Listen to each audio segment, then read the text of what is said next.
This conference will now be recorded.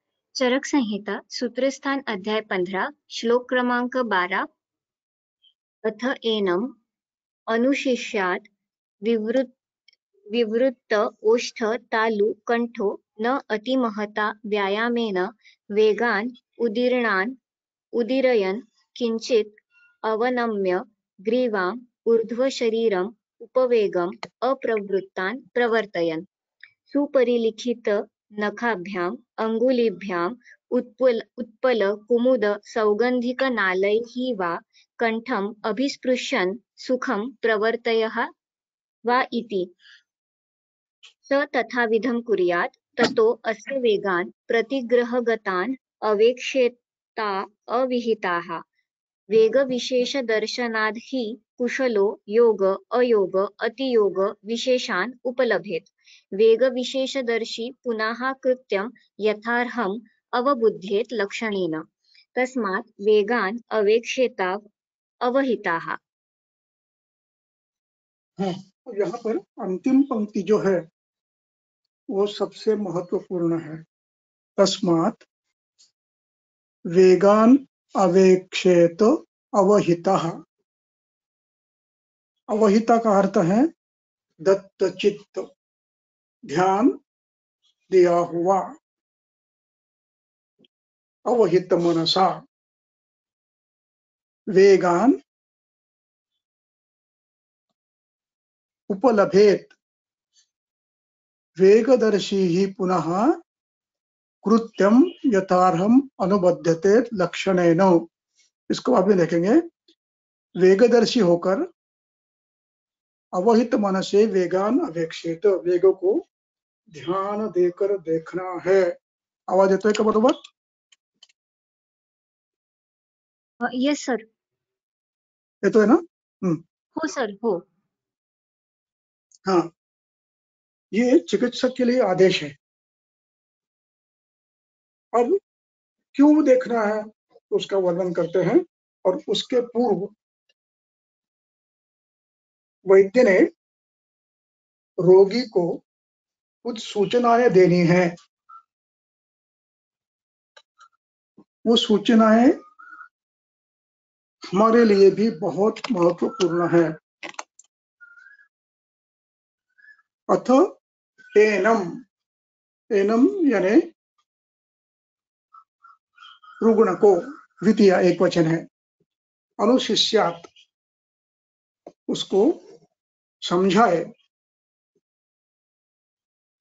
अनुशिष्यात का अर्थ है ग्रंथ में जो लिखा है वो उसको फिर आप जिसको जो आपको आपके गुरु ने पढ़ाया है वो उसको समझाओ।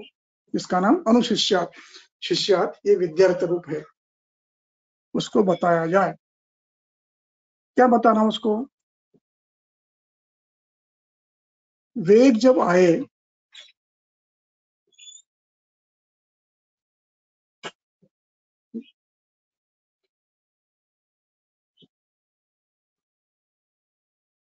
तब क्या करना है?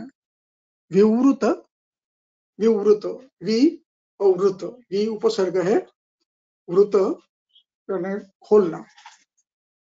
विवृत ओष्ठ तालु और कंठ। तालु, ओष्ठ, कंठ, इनको खुला करते हुए, आ करते हुए,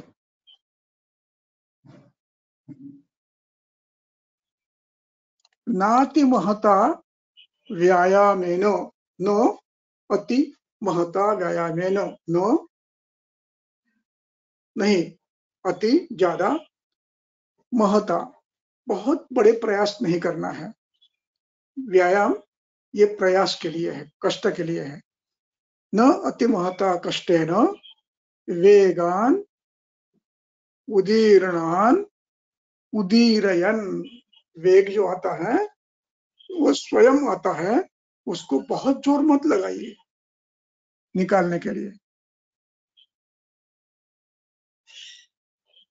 बहुत जोर लगाकर जबरदस्ती मत निकालिए। उदीर्णान वेगान उदीर्णान अनुदीरयन, बहुत जोर से उसको उदीरित मत करो, उदीरित करो, विवृत ओष्ठ विवृत तालु होकर बहुत प्रयास न करते हुए सुखे न उसको आने देना है।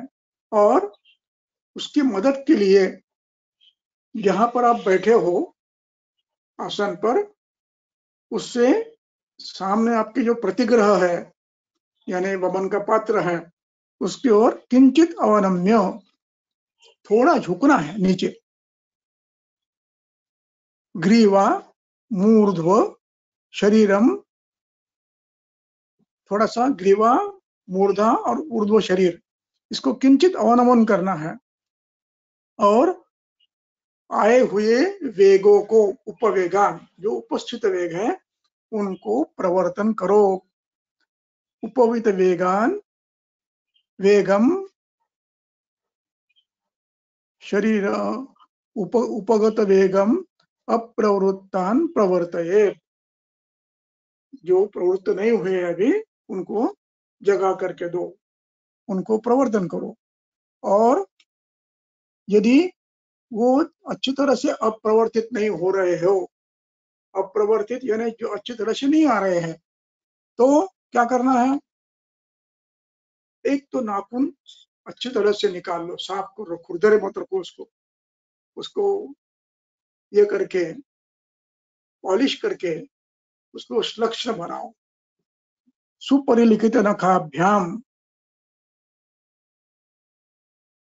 अंगुलिभ्याम, देखिए यहाँ पर अंगुलिभ्याम ये द्विवचन है, 2 अंगुलियों से, रामात रामाभ्याम रामेभ्यः।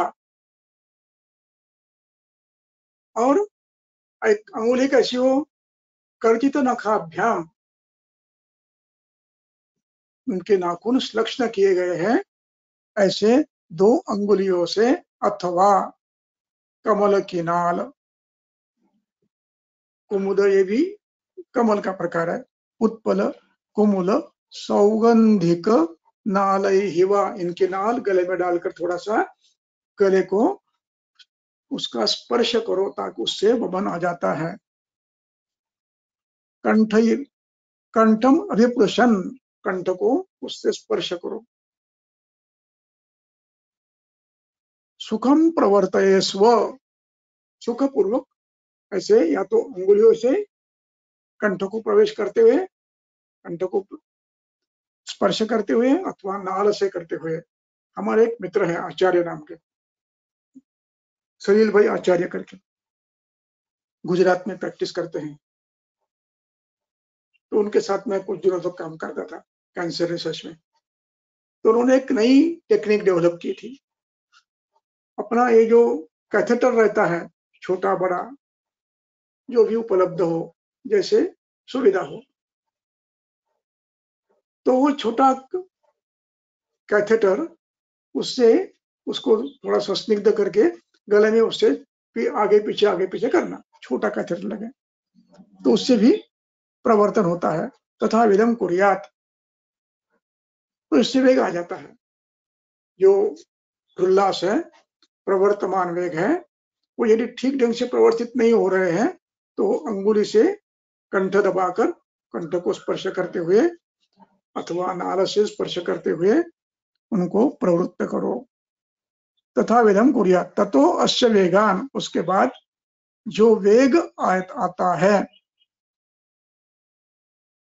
उसको प्रतिग्रहगतान, प्रतिग्रह यानी पॉट, वमन पात्र, गतान, गत ये कबूधावी है, उसका द्वितीय एक वचन है, थाली में यानी पात्र में पड़े हुए। अवहितः, तो उसकी ओर ध्यान दो। ततो वेगान अवहितः अवेक्षेत, अवेक्षेत ये क्रियापद है, अज्ञार्थ है। देखो, अव यानी पूरी तरह से देखो, इक्षित, अव इक्षित, तान इक्ष धातु है, और उसका ये रूप है, क्रियापद है। अवहितः अवेक्षेत, देखो, देखना चाहिए। क्यों देखना चाहिए? वेग विशेष दर्शनात् ही, वेगों के भिन्न भिन्न वेगों को देखने से ही, विशेष यानी पृथक तो अलग अलग, पहला वेग, दूसरा वेग, तीसरा वेग, चौथा, इनमें इस पर से कुशल वैद्य को योग अयोग अतियोग विशेषम उपलभेत, इसके आधार पर उसको ये ज्ञान होता है। सब में कह रहे हैं योग हो रहा है, अतियोग हो रहा है या अयोग हो रहा है, और ये देखने के बाद उसको समझ में आता है पुनः यथार्हम कृत्यम, अभी क्या करना, अयोग है तो क्या करना है, अतियोग है तो क्या करना है, मिथ्या योग हो गया तो क्या करना है। वो उद्देत लक्षण है न, लक्षण देखकर उसके अनुसार क्या कृत्य करना है वो ध्यान देकर आप कर सकते हो। इसलिए वेगों को ध्यान देकर देखना है। इस प्रकार रोगी की शिक्षा होने के बाद चिकित्सक को भी इन वेगों की तरफ ध्यान से देखना है। अब ये वेग आते कैसे हैं? जिनमें उत्क्लेश अच्छा है, स्नेहन अच्छा हुआ है, स्वेदन अच्छा हुआ है, निरामावस्था है, ऋतु सामान्य है, दुर्दिन नहीं है, और पूर्वान्न है। इस अवस्था में मदन फल देने के बाद 1-2 गिलास पानी पिलाकर, पानी या पेया पिलाकर, पेया अथवा दूध, पानी जो भी पिलाया आपने, उष्णोदक और मदन फल, तो दोष स्वयं उत्कृष्ट होकर जोर से उल्टी आती है, पहला वेग। उसके पूर्व थोड़ा सा लालाश्रा होता है, पेट भारी लगता है, मछली होती है, सिर में दर्द होने लगता है, लोमहर्ष होता है, पसीना आता है। ये क्रम से होता है, पहले पसीना आता है, फिर लोमहर्ष होता है, फिर मुंह में पानी आता है, मछली होती है, और फिर रुको थोड़ा सा। तो ये स्वयं प्रवृत्त होता है जोर से। और यदि रहा देखने के बाद भी नहीं हो रहा है, केवल ऐसे हो रहा, तो पानी पिलाकर मदद कर सकते हो। पानी पिलाकर अंगुलियों से कंठ को स्पर्श करते हुए उसको आप थोड़ी मदद करना है। वो एक जोर से आता है, थोड़ी मदद चाहिए उसको, आ रहा है वो, थोड़ी मदद चाहिए। उतनी करने के बाद ये स्वयं प्रवृत्त होता है। और ये स्वयं प्रवृत्त वेग जितना उत्तम आता है, फिर दोबारा कुछ समय तक वेग नहीं आता है। यदि ये आधा गिर गया तो कुछ 2 मिनट 3 मिनट के बाद, 5 मिनट के बाद दूसरा वेग आता है। ये इसी वेग का वो भाग है। यदि तुरंत 5 मिनट में आ जाता है तो वो इसी वेग का भाग, 5-7 मिनट में। ये एक वेग हो गया। उसके बाद फिर उसको बिठा दो। अब इस समय ध्यान रखना है, रोगी के साथ कोई चर्चा नहीं करनी है किसी अन्य विषय में, केवल आश्वासन और क्या कहते हैं उसको अकेला ना महसूस हो, आश्वासन, आश्वस्त हो, मेरे पास मेरे वैद्य है। और जो भी बात करनी है वो केवल सूचना के रूप में करनी है। फिर वेग आया तो मुंह नीचे करके निकालो, बस कुछ मत करो, सोना नहीं, इतना ध्यान रखे बोलो। और इस समय उपस्थित जो व्यक्ति है, हाउसमैन है, रजिस्ट्रार है, इंटर्नी है, अध्यापक है, कोई मित्र है, देखने वाले हैं, ये कोई अन्य चर्चा न करे। यदि ये अन्य चर्चा करते हैं तो रोगी का मन डाइवर्ट होकर उसमें लगता है और फिर वेग नहीं आते। फिर कभी कभी उसके द्वारा उसके अनजाने में वेग रोके जाते हैं और फिर वृद्ध ग्रह नाम का व्यापद होता है, वृद्ध ग्रह। इसलिए बीच में दूसरा वेग आने के समय कभी चर्चा मत करो, बैठे शांति से बैठे रहो, आश्वासन देते हुए बैठे रहो। 10, 15, 20 मिनट के बाद फिर वही प्रक्रिया चलती रहती है, वो चालू है, फिर से शुरू नहीं होती है। फिर थोड़ा सा पेट में भारीपन होता है, सिर में दर्द होता है, मछली होती है, फिर उसको एक आधा गिलास पानी पिलाकर मदद करो वमन के लिए। अपने आप होता है तो ठीक है, नहीं तो फिर से अंगुली प्रवेश करके कराओ। ऐसे 20-25 ये दूसरा वेग आता है। इसमें भी कभी कभी बचा हुआ वेग और 2-3 मिनट 4 मिनट के बाद आ जाता है, ये दूसरा वेग। फिर उसको थोड़ा सा गुनगुना पानी पिलाकर बिठा दो, पेट खाली मत रखो, ज्यादा मत पिलाओ, अखंड नहीं पिलाना, 1-2 गिलास बस हो गया, ज्यादा नहीं। फिर बिठा के रखो, 10-1 मिनट के बाद फिर दोष कोष्ठ में आते हैं, फिर वही अवस्था होती है, सिर भारी हो रहा, मछली हो रही है, पानी छूट रहा, तो उसको कहो नीचे मुंह करके रखो। या तो स्वयं प्रवृत्त होते हैं, दोष अधिक मात्रा में है, बलवान है तो, नहीं तो फिर आप कंठ प्रवेश करना पड़ता है। इस प्रकार आपने यदि 9 बजे शुरू किया है तो 12 बजे तक धीरे धीरे धीरे वेग आते रहते हैं और अंत में आधे घंटे के बाद 1 घंटे के बाद एक वेग आता है, वो शुद्ध पीत वर्ण अंडे के बलक के जैसा पित्त बाहर निकलता है। अंडा तोड़ने के बाद जो पीला पीला निकलता है, वैसे पीला पीला बाहर पड़ता है, ये पित्तांत वमन हो जाता है। इसके बाद वेग नहीं आते, और इसके बाद भी यदि वेग आते हैं तो समझना है कि औषध की मात्रा ज्यादा हो गई, या तो उसको फिर थोड़ा पानी निकाल दो, पानी देकर निकाल दो, यष्टिमधुफांड अथवा सुकोष्ठ जल पिलाकर अंगुली रखकर निकाल दो, रोगी शांत हो जाता है।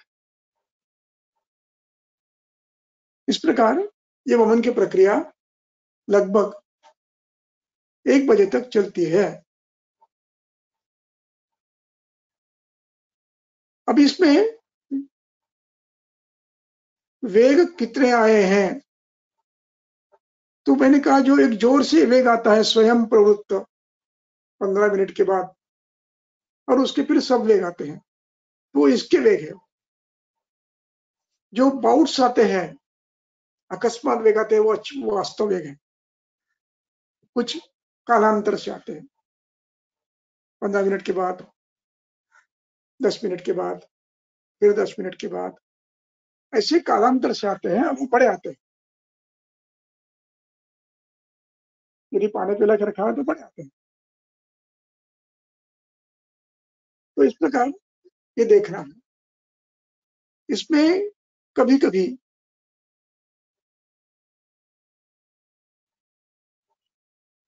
कुछ व्यक्तियों में कंठ से थोड़ा सा खून टपकता है,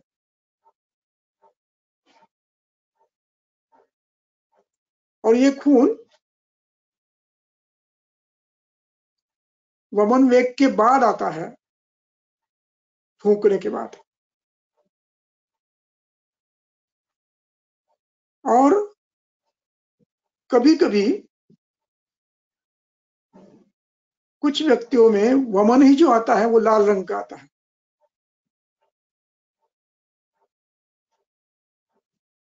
और ये लाल रंग का आने के बाद आदमी थोड़ा सा डर जाता है, क्या है।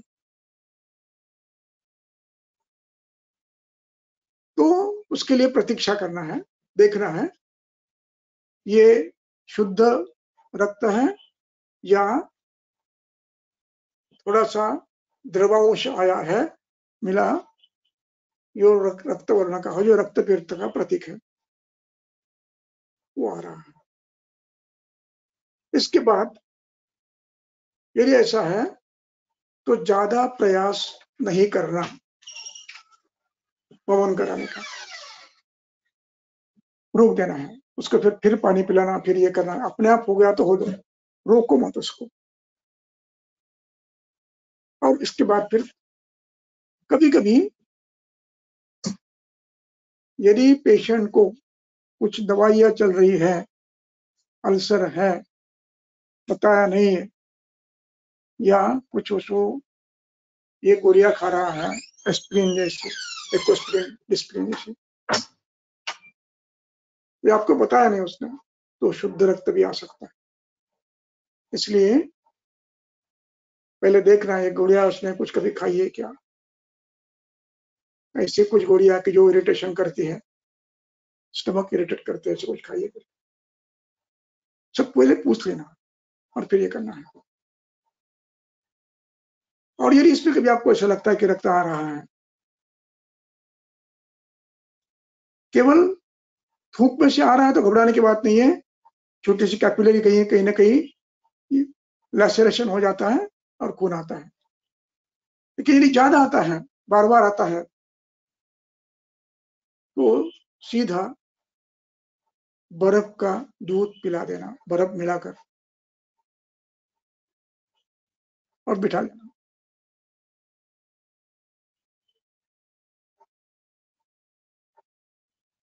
रक्तस्राव बंद होता है। वमन का भी एक थोड़ा सा एक दूसरा आएगा, आने दो उसको, रोको मत, लेकिन बाद में प्रयास मत करो।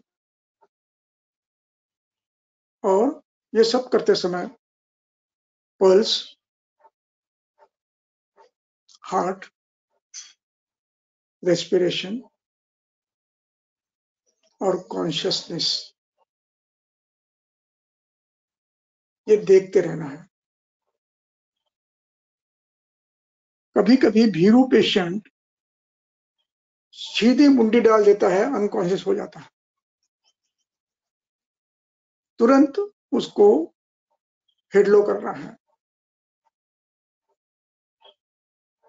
सब बंद ढीले करना है, और मुंह पर ठंडा पानी छिड़कना है। थोड़ा संतर्पण करना है, थोड़ा असो थोड़ा सा पिलाना है।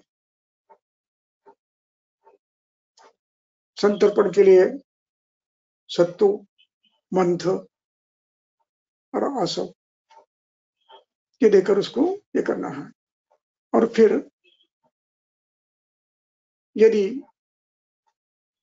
सत्व बल कम है, ऐसा ध्यान में आ रहा है, तो ध्यान दो, ज्यादा वमन करवाने का प्रयास मत करो, जब होगा तब होगा।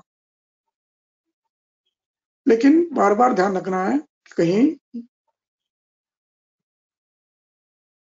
सत्व बल ओवर होने से बार बार पल्स, रेस्पिरेशन और कॉन्शियसनेस ये देखते रहना है।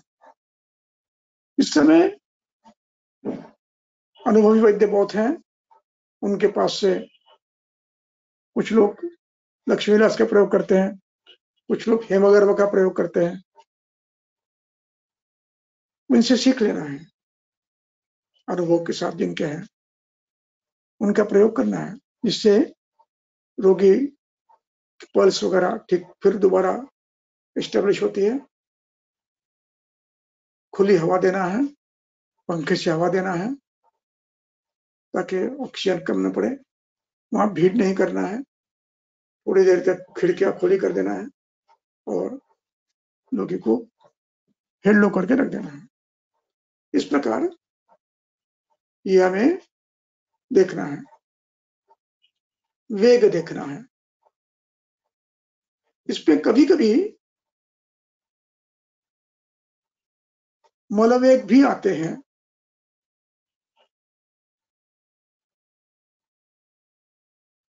प्रायः यष्टि मधु फान पिलाने के बाद और जिनका कोष्ठ मृदु है उनको विरेचन उसी समय आ जाते हैं। जैसे मधुयष्टि फान जीर्ण होता है, अधोगामी होता है, कुछ अंश उसका तो विरेचन करवाता है। ध्यान देना है। वैसे ये अयोग है, ये मिथ्या योग है। इसका अर्थ यह हुआ है कि कोष्ठ का परीक्षण ठीक नहीं हुआ है, एक। दूसरा अर्थ यह हुआ है कि श्लेष्मा उत्कृष्ट नहीं है। यदि श्लेष्मा उत्कृष्ट है तो विरेचन होने के योग प्रायः कम होते हैं। मधुयष्टि स्वयं विरेचक है, मृदु कोष्ठ में विरेचन वो करेगी। दो कारण होते हैं, एक श्लेष्मा उत्कृष्ट नहीं है, दूसरा कोष्ठ मृदु है। और यदि किसी कारणवश वेग नहीं आते हैं और रोगी अनुकूल नहीं है वेग उत्पन्न करने के लिए, कभी कभी रोगी भी नहीं करता, वमन नहीं करता, लेता ही नहीं, दवा नहीं लेता है, आपने सब तैयारी की लेकिन वो औषध लेने को तैयार नहीं होता। ऐसी भी कभी कभी अवस्था आती है। उस समय आपको प्रतिपत्तिज्ञ होना है। प्रतिपत्तिज्ञ, इसका अर्थ यह है इस समय क्या करना है। यदि पेशेंट अखंडपान करने को तैयार नहीं है, मदन बल लेने को तैयार नहीं है और आपने तैयारी तो करके रखी पूरी, यष्टि को तो फांड तो पिला के रखा है, यदि फांड नहीं पिलाया है तो प्रॉब्लम नहीं आता है, नहीं पीता है ठीक है। यदि फांड पिलाया है तो विरेचन करेगा, वो भी कैसे करेगा, कभी जोर से करेगा, कभी परिश्राव करेगा। यदि सामावस्था है तो परिश्राव करेगा, थोड़े थोड़े थोड़े थोड़े दिन भर आता है। 15-15 मिनट को पेशेंट जाएगा, थोड़ा सा निकलेगा, थोड़ा निकलेगा, फिर जाएगा, थोड़ा निकलेगा, फिर जाएगा। इस प्रकार परिश्रम नाम का उपद्रव होता है विरेचन हुआ तो। और इसी प्रकार ये थोड़े थोड़े उल्टियां बार बार होने लगे तो कंठ उद्वंस होता है। इसलिए मधुयष्टि पिलाते समय थोड़ा ध्यान देना है। और यदि अपने मधुयष्टि फान पिलाया है और पेशेंट दवा नहीं ले रहा है तो संभव है कि श्लेष्मान अधोगामी होकर यदि उत्कृष्ट नहीं है और विरेच भवन नहीं हुआ तो अधोगामी होकर प्रवाहिका करेगा या परिश्राव करेगा या विरेचन करेगा। प्रतिपत्ति ने होकर इस समय आपको यदि वमन लेने को तैयार नहीं है तो उस समय इसको बोलना ठीक है, मत लो। फिर उसको मदन फल न देते हुए उसके सामने जो आपने तैयार किया है वो तो बिना दिए दूसरा ऐसा मदन वचा का या मदन फल का कल्प जो गोली के रूप में हो, यष्टि मधु की गोली हो, वचा की गोली हो, वो पिला दो। 2 गोली, 3 गोली, 4 गोली, यदि उत्कृष्ट अच्छा है तो इससे वमन हो जाता है। थोड़ी मात्रा, मध्यस्थी की मात्रा या अथवा गोली की मात्रा थोड़ी आपको अनुभव के आधार पर देनी पड़ती है तो हो जाता है। मैं उदाहरण बताता हूँ एक। अच्छा उदाहरण बताता हूँ। बेंगलोर का एक पेशेंट था, मैंने कई बार बताया है, और इस पेशेंट ने मुझे बहुत सिखाया है। पेशेंट बेंगलोर का था और वमन के लिए पोद्दार में आया था। मैंने उसको एडमिट कर लिया, स्नेहन किया, पति भी उसके साथ में थे। स्वेदन हुआ, लेकिन पेशेंट आइन समय पर, मैं आकंठपात तो कभी करवाता नहीं, मैं 1-2 गिलास पानी पिला देता हूँ, गुनगुना पानी या लवण का पानी पिला देता हूँ बस, और फिर मदन फल देता हूँ। तो वो लेने को तैयार नहीं है किसी भी हालत में। और जो वमन दे रहे थे, हमारे सर रीडर थे उस समय,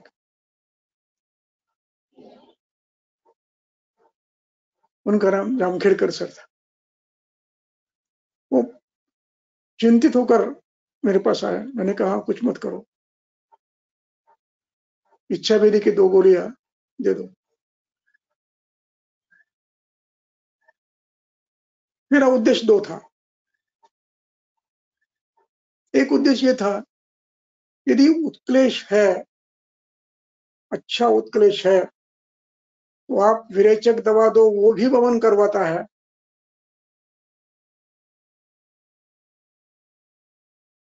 और उत्क्लेश अच्छा नहीं है, श्लेष्मा वृद्ध नहीं है, तो अपने दिए हुए विरेचन से विरेचन हो जाता है।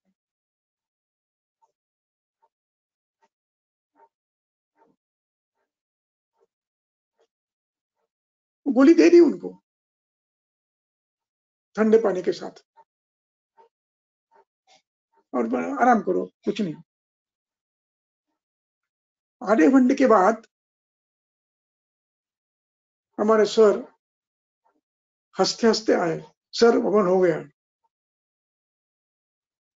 जोर से 1-2 उल्टियां हो गई बस।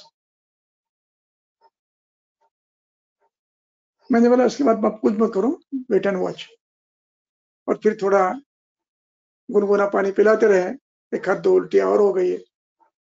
इस ढंग से आप प्रत्युत्पन्न मति से और उस समय क्या करना है, प्रतिपत्तिज्ञ, ये कृतकर्म और दृष्टकर्म होने के बाद ही होता है। इस प्रकार आप कर सकते हो। कुछ व्यक्तियों में, हमारे पास एक रुग्ण ऐसा, हमारी वो क्या कहें, गलती ही कहिए, अनुभव कम था।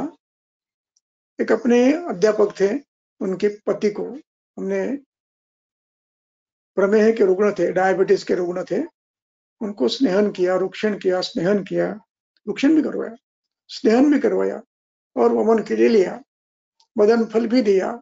शरीर अच्छा था, उत्तम था, बलवान था, मात्रा में दिया। 5 ग्राम मदन फल, 5 ग्राम बचा, 5 ग्राम शुंठी, ये सैंधव, ऐसे 10 ग्राम का डोज दिया। 12 बजे तक एक भी वेग नहीं आया। हमने कहा बैठे पड़े रहो, कुछ नहीं होगा।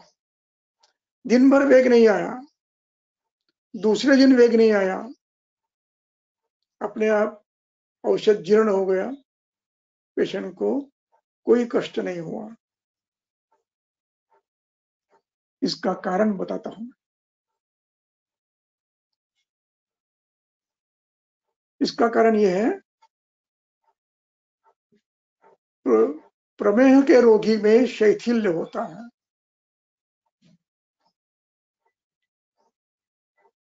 स्नायुओं में शैथिल्य होता है।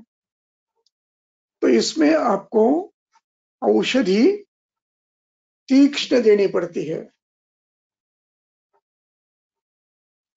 तीक्ष्ण का अभिप्राय कटु, मरीच, वचा ये नहीं है। तीक्ष्ण का अभिप्राय यह है, मदन फल को वामक द्रव्यों की भावना देकर उसको बलवान बनाया है, और अल्प मात्रा में दो तो भी वो कार्य करेगा, उसको तीक्ष्ण द्रव्य कहते हैं। तीक्ष्ण की व्याख्या है, ध्यान रखिए, जहां तीक्ष्ण शब्द है चिकित्सा में आता है, वहां पर मरीच नहीं, मिर्ची नहीं, पिप्पली नहीं, मद्य नहीं, वचा नहीं, ये तीक्ष्ण शब्द पारिभाषिक है। पांडु रोग में ये शब्द आया है, तीक्ष्णैर वमनरेचनैः। यह तीक्ष्ण शब्द से उत्तम भावित द्रव्य यह अपेक्षा है। मैं संदर्भ देता हूं बाद में। प्रमेय में भी गाढ़म वामयत, बलवान द्रव्य सेवा मंदो। बलवान का अर्थ यह है मात्रा छोटी, वीर्य उत्तम, क्योंकि ये शिथिल होते हैं। पांडु में भी माओ से शैथिल्य आता है, शैथिल्य ये लक्षण है, निस्सार धातु ये होता है। इसलिए प्रतिपत्तिज्ञ होना चाहिए, प्रतिपत्तिज्ञ। कई बार क्या होता है,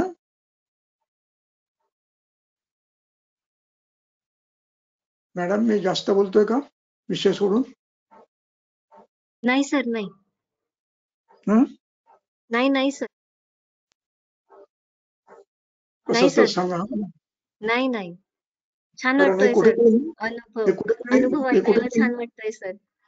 हे कुठेतरी नोंद झाली पाहिजे म्हणून मी करतोय बरोबर. नाही सर, अनुभवाची. अनुभव हो सर, छान वाटतोय अनुभव ऐकायला. कभी कभी क्या होता है, हमारे पास एक एक्जिमा की पेशेंट, उनका विवाह होना था, महिला थी, डीप वुंड, 1.5 इंच चौड़ी और 2 इंच लंबी, और इतनी डीप की बोन दिखने लगे। ये जख्म ठीक ही नहीं हो रही थी। हमने उसको एडमिट किया, रूक्षण किया,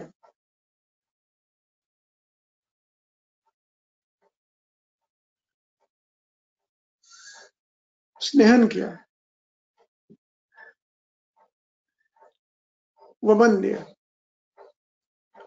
किंतु वमन द्रव्य पिलाने के बाद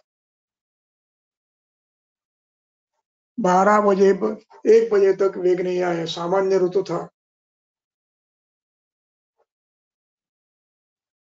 ज्यादा ठंडी नहीं थी, ज्यादा उष्मा भी नहीं था। सितंबर अक्टूबर का मास कुछ होगा। हमने उसको दिन भर रखा और शाम में घर भेज दिया।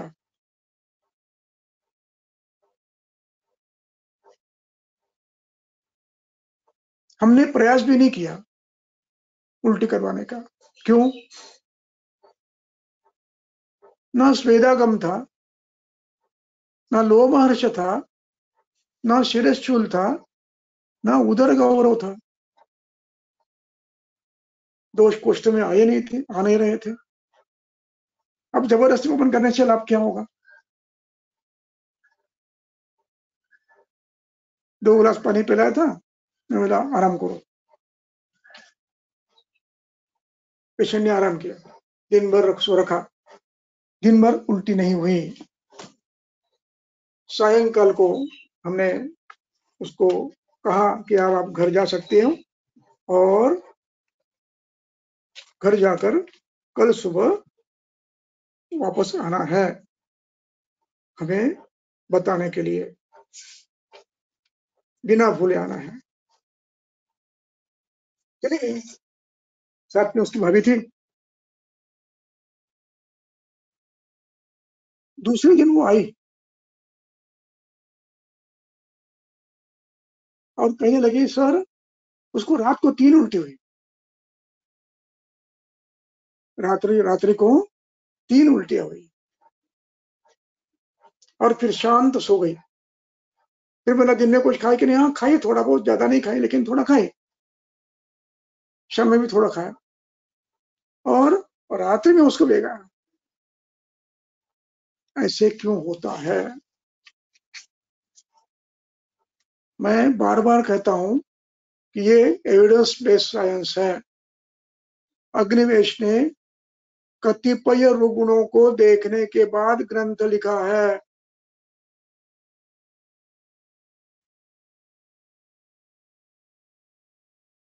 एमडी हो गया, ग्रंथ लिख दिया, ऐसा नहीं किया उसने।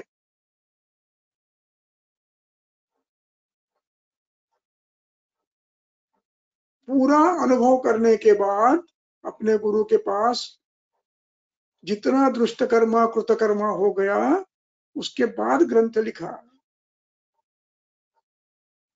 गुरु ने जो उनको समझाया वो प्रत्यक्ष समझाया है अनुभव के साथ। कई दिनों तक समझाया होगा, बताया होगा, जिन्होंने देखा होगा, तब जाकर ग्रंथ लिखा है। देखिए कल्पस्थान का अध्याय 12 श्लोक नंबर 74।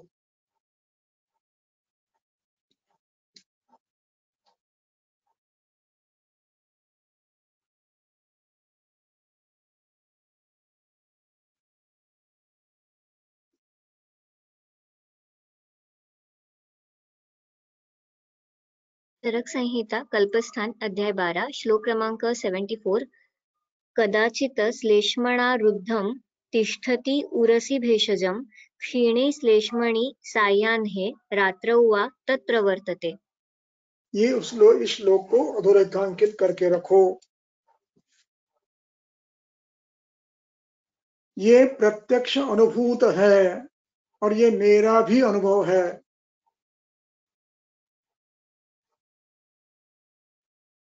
कदाचित, कभी कभी, हमेशा होगा ऐसा नहीं। भेषजम तिष्ठति उरसी, औषध पेट में वैसे ही रह जाता है।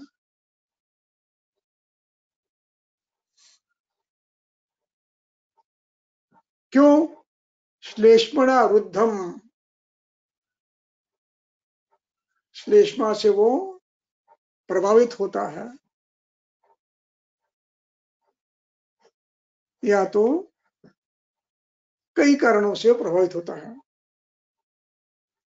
क्षीणे श्लेष्मणि, जैसे दिन ढलता है, दोपहर हो जाती है, श्लेष्मा क्षीण हो जाता है, आमाशय यदि शुद्ध हो जाता है, स्रोतस खुले हो जाते हैं, तो रात्रि में ये शरीर में फैलता है, सायंकाल में अथवा रात्रि में, और रात्रौ तत् प्रवर्तते, रात्रि में प्रवर्तन होता है।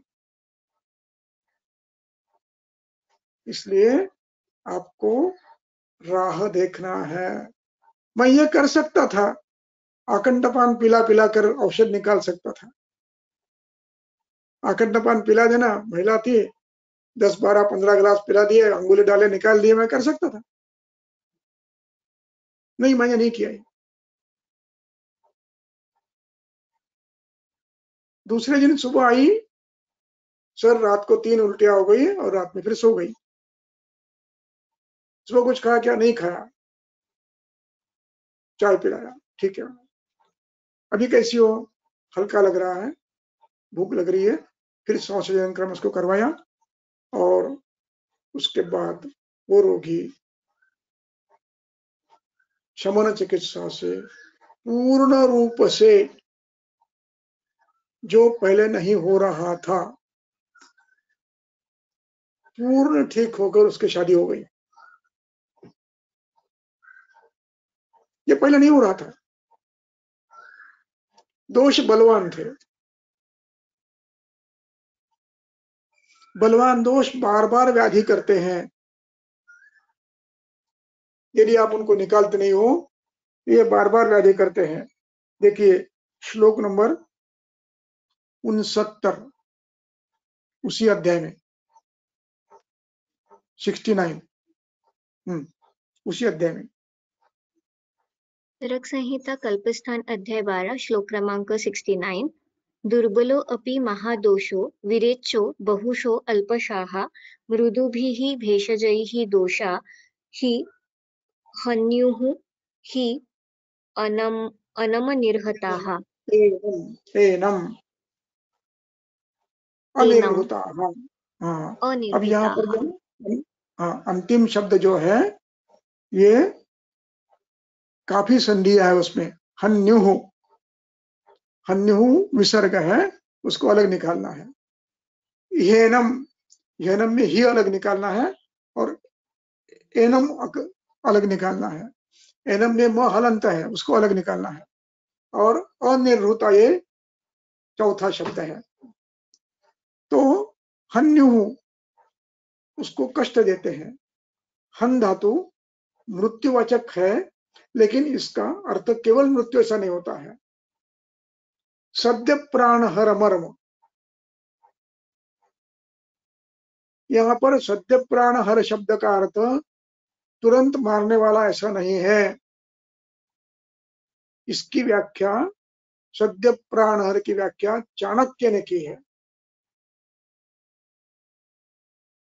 ये व्याधियां करता है, बलवान व्याधियां करता है, ओजक्षय करता है। इस अर्थ में हन धातु का उपयोग भी होता है। हन्युः कष्ट देते हैं।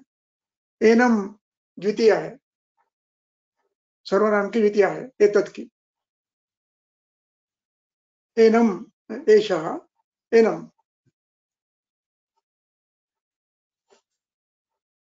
अनिर्वृता, नी अ नकारात्मक है, नी उपसर्ग है, रु हृत, निहि निहि का विसर्ग है और हृत है। हृत यानी निकाले हुए, हरित। ये कबूधावी है, पास्ट टेंस है। ये निकाले निकाले नहीं, अनिर्वृता निकाले नहीं आपने, तो हन्यम हेतु। आप कितनी बार शमन करोगे वो ठीक होगा, बार बार होगा, दोबारा होगा, फिर शमन करोगे फिर होगा, फिर शमन करोगे फिर होगा। तो इनके दोषों को, अवयव को निकालना है, गुणों को कम करने से काम नहीं होगा इसमें। हम गुणों को कम करते हैं। द्रव गुण से बड़ा है तो रुक्ष द्रव्य देते हैं, स्निग्ध गुण से बड़ा है तो विषद द्रव्य देते हैं, उष्ण गुण से बड़ा है तो शीतल द्रव्य देते हैं। ये शमन करते हैं द्रव्यों के गुणों का। इन शमन के बाद अल्पेन हेतुना पुनरायाति, पुनः पुनः आते, क्यों बलवान है। थोड़ा भी हेतु बना तो आ जाते हैं, इसलिए उनको निकालना पड़ता, बार बार निकालना पड़ता है। अब कैसे निकालना, तो ग्रंथकार कहते हैं दुर्बल हो, अभी दुर्बल हो तो भी आपको निकालना है। दुर्बल का अर्थ ध्यान दीजिए मध्यम बल, थोड़ा सा उससे भी कम हो तो।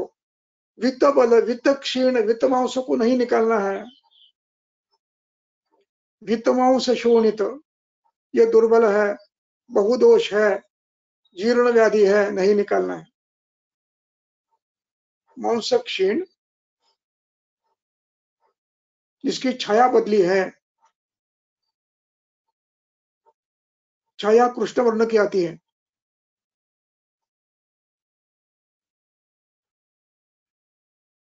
नजीक जाने के बाद दिखती है ये छाया कृष्ण वर्ण की। जिसने पेशेंट बार बार देखा है, प्रारंभ से प्राकृत अवस्था में देखा है, उसको समझ में आता है कि ये छाया ही है। वित्त मांस शोणित, मांस क्षय, बल क्षय, रक्त क्षय, अग्नि क्षय, त्यक्त भोजन और प्रभाहीन और छाया कृष्ण वर्ण की। ऐसे दुर्बल को कुछ नहीं करना है, छोड़ देना है। बलवान देकर, बलवत औषध देकर करना है। इसको आप थोड़ा भी धक्का लगाओ कि वो प्राण त्याग कर देगा।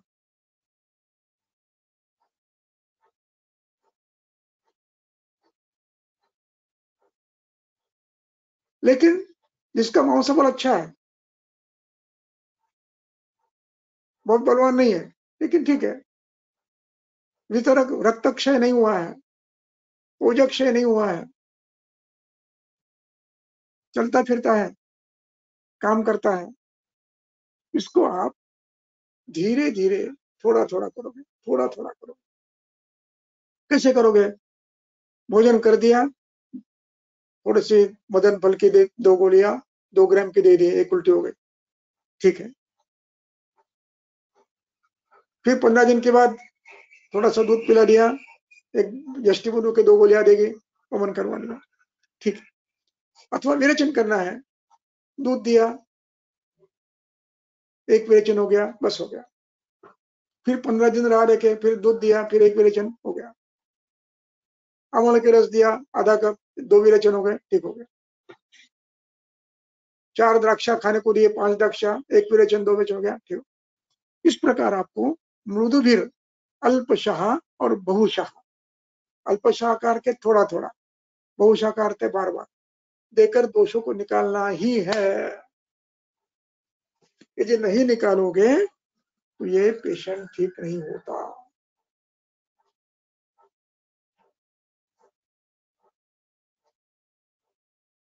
मैं ये अभी जो कहानी आपको बताई, इस महिला की विवाह होने का था, इसको मैं लगभग 6 महीने ट्रीट कर रहा था, ठीक नहीं हो रही थी।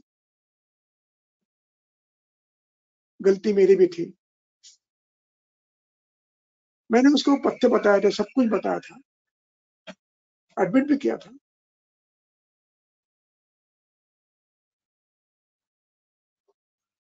किंतु ये रोगी क्या कहते हैं उसको, आज्ञा पालन करने वाला नहीं था, विषय वश्य नहीं था। मैं ये प्रत्यक्ष हुई घटना बता रहा हूं। उसकी भाभी उसके साथ रहती थी रुग्णालय में, और मैं रोज राउंड लेके पूछता, दवा दे रहा हूं, शमन द्रव्य दे रहा हूं, हेतु बंद कर दिए हैं, दूध बंद कर दिया है, खाने के लिए मैंने घर से नहीं खाना बताया खाना, लेकिन ये महिला रिस्पांस नहीं दे रही थी। फिर मैंने एक बार, जब वो कॉट पे नहीं थी,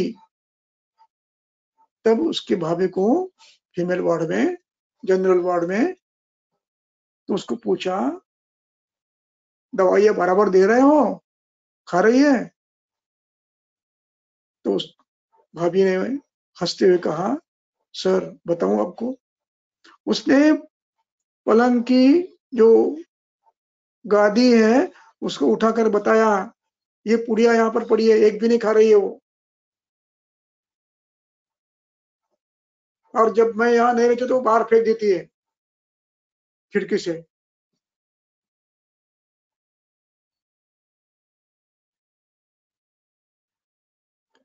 उसके बाद फिर मैंने पूछा, परहेज करती है कि नहीं? भाई चलो ठीक है, परहेज करने से तो कुछ फर्क मिलना चाहिए, कुछ व्याधि क्षीण होना चाहिए, वो भी नहीं हो रहा है। मैंने दूध बंद कर दिया, फल बंद कर दिए, घर का खाना बोला। सर जब मैं घर जाती हूँ खाना लाने को, तो यहाँ अकेला मंगा के खाती है।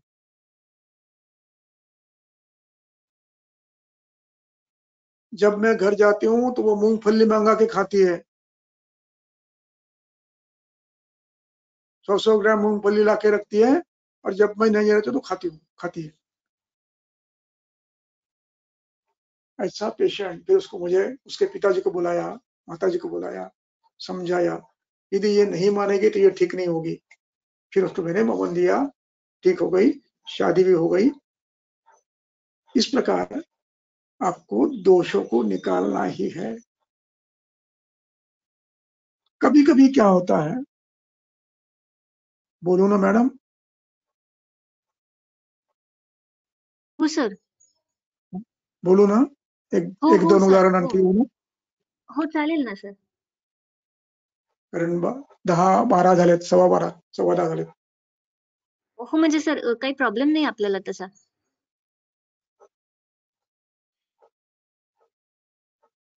होता क्या है, पेशेंट दूर का रहता है. आप महीने में 1 बार 2 बार बुलाते हो, फिर शोधन हो नहीं सकता. बलवान दोष है. आप शमन के ऊपर करते रहते हो.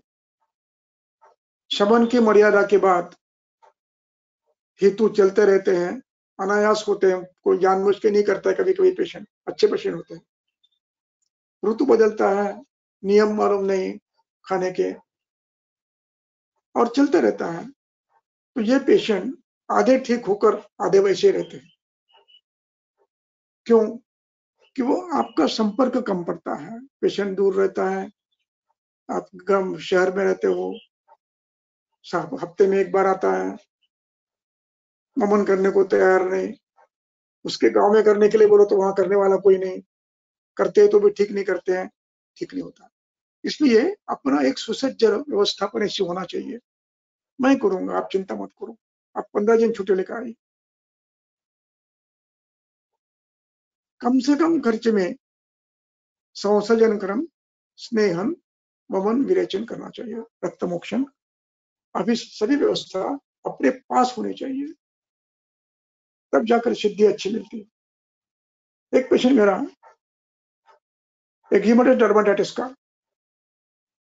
पूरा ठीक हो गया, लेकिन चेहरे पर के जो व्रण थे वो पूरे ठीक नहीं हुए, अभी भी है. उसके पास 20 साल हो गए. क्यों? पूरे शरीर में था. तो मध्य शरीर और अधो शरीर और हाथ पे सब ठीक हो गए. इतने खराब थे कि इसमें जगह जगह व्रण, श्राव, खुजली, दुर्गंध. लेकिन मैं उनको दोबारा वमन नहीं करवा पाया. रक्त मोक्षण बार बार किया मैंने, लेकिन मुझे ऊर्ध्व शरीर से शोधन नहीं कर सका. मैं ऊर्ध्व शरीर से रक्त मोक्षण करना आवश्यक था, विरेचन करना आवश्यक था, वो मैं नहीं, आखिर तक नहीं कर पाया. आज भी पेशेंट वैसा ही है, अब हैदराबाद में है. इसलिए बलवान व्यक्ति में आपको शोधन करना अनिवार्य है, बलवान व्याधि में. क्यों? समाज मन को ऋतु अनुसार आहार, देश के अनुसार आहार, अवस्था के अनुसार आहार परिवर्तन करने की आदत नहीं है. वो रूटीन आहार लेते रहते 12 माह, सालों साल. दोष प्रकोप होता ही रहता है. बहुदोष है तो निश्चित होता है. इसलिए बहुदोषों को वमन विरेचन करना है. एक उदाहरण और देता हूं और फिर समाप्त करता हूं आज का विषय. मैंने कहा वमन देने के बाद कभी कभी वमन रात्रि में हो सकता है, दूसरे दिन भी हो सकता है सुबह उठ के. इसलिए या तो मदन मधुष्टिपान पिला पिला कर वमन करना एक मार्ग है. दूसरा मार्ग है वेट एंड वॉच. और यदि आपने मदन फल दिया है, यष्टिमधुफान और मदन फल दिया है, वेट एंड वॉच. या तो निकाल दीजिए पानी पिला पिलाकर, नहीं तो वेट एंड वॉच करिए. और यदि आप वमन नहीं हो रहा है, इसलिए उसमें आप विरेचन देते हो, एरंड तेल,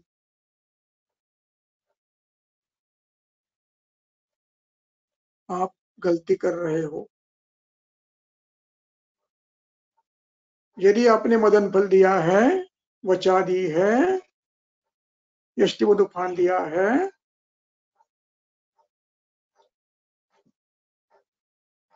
अकंठपान मत कराइए. केवल महिला को कराइए, और अकंठपान तब कराइए जब वमन का समय आ गया है, मदन फल लिया है, उल्लास हो रहा है, तब करवाइए। आकंठपान का अर्थ वमन होने तक नहीं करना है, पहला महिलाओं को करना है, वो थोड़ा एक 4-5 ग्लास पिला के रख देना है, लेकिन जब वमन की वेग आते हैं तब आकंठपान कराना है। तब भी यदि नहीं होते हैं, अंगुलियां डालकर भी नहीं होता है, तो आप कुछ मत करेंगे, कुछ नहीं करेंगे, आप विरेचन भी नहीं देंगे। क्यों? ग्रंथकार कहता है, पहली प्रथम दी हुई औषधि का पूर्ण परिपाक होने तक आप अन्य औषधियां कभी भी न दे। यदि आप गलती करोगे तो अतियोग होगा। एरन तेल दिया, विरेचन ऐसा होगा, ये दोनों दवाइयां मिलकर, वमन का द्रव्य और ये मिलकर कि अतियोग हो जाएगा। और ये मेरा अनुभव है। हमारे 2 वार्ड थे, एक वार्ड में हमारे काफी सीनियर अध्यापक थे और एक मेरा वार्ड था। तो उन्होंने वमन दिया, वमन नहीं हुआ, 12 बज गए, वेरन तेल पिला दिया। शाम को विरेचन ऐसे शुरू हुए मानो कि बेड पर बैठे बैठे धार लग गई है, जैसे नल का फाया निकालो आप तो जैसे पानी बाहर पड़ता है, वैसे वमन विरेचन के वेग शुरू है। और फिर ये संभालने में मुझे 3-4 दिन लगे आगे तक। इसलिए कि पहली औषध पूर्ण जीर्ण होने तक आप रुकिए, एक दिन रुकिए, हो सके तो दूसरा दिन भी रुकिए, और फिर आप क्या करना है दूसरा विचार करिए। ये गलतियां नहीं करना। कई बार आप प्रावृत्त में करते हैं वमन, और आप तैयार करते हो पेशेंट को, और जिस दिन वमन देना है उस दिन बादल आ जाते हैं, घने बादल आ जाते हैं।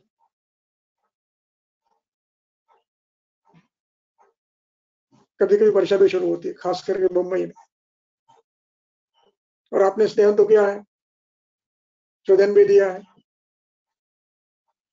अब ये करते समय आपको अपने रूम को, वमन रूम को कृत्रिम रूत्या गर्म करना अनिवार्य है, एयर कंडीशनिंग करके, शुरू से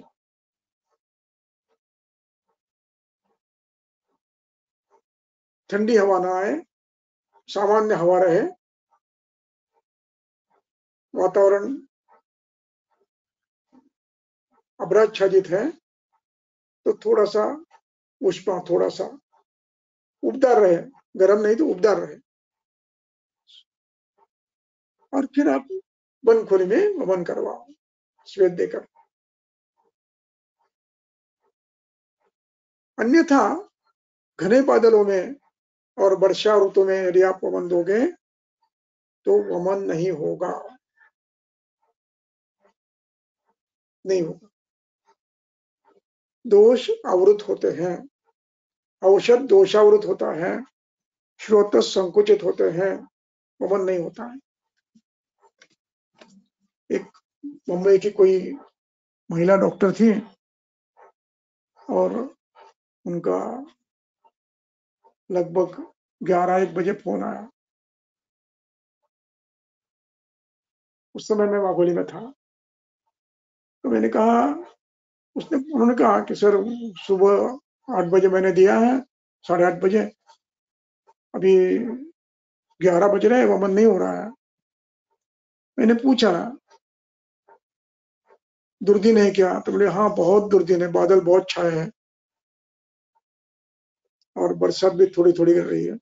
मैंने कहा कुछ मत करो, अमन नहीं होगा, गर्म पानी पिलाकर बैठा दो, ज्यादा मत पिलाओ, बिठा दो। कैसे होगा? मैं बोला अमन नहीं हुआ तो चलेगा, कुछ मत करो। पेशेंट युवा थी, बल अच्छा था, और लगभग 1 बजे मैं खाना खाने बैठा था कॉलेज में। खाना खा रहा हूँ, उसका फोन, मेरा फोन बजा, और फोन जैसे उठाया वैसे जोर से चिल्लाई, सर हो गया। मैंने क्या हो गया? अमन हो गया। अच्छी धूप आ गई है, बादल हट गए हैं, आधा घंटा हो गया है, और फिर फटाफट 2 जगह आए, 3 जगह आए, पेशेंट ठीक है। होता है, ऐसे बहुत से किस्से हैं। आज यही रुकता हूँ, अगले दिन अगले और कुछ बताऊंगा। यदि आपको ये सब ऐसा लगता है कि बोर हो रहे हैं, फालतू बोल रहे हैं, तो मुझे वैसे नोट दीजिए, मैं अपना अगला विषय शुरू करूंगा। धन्यवाद।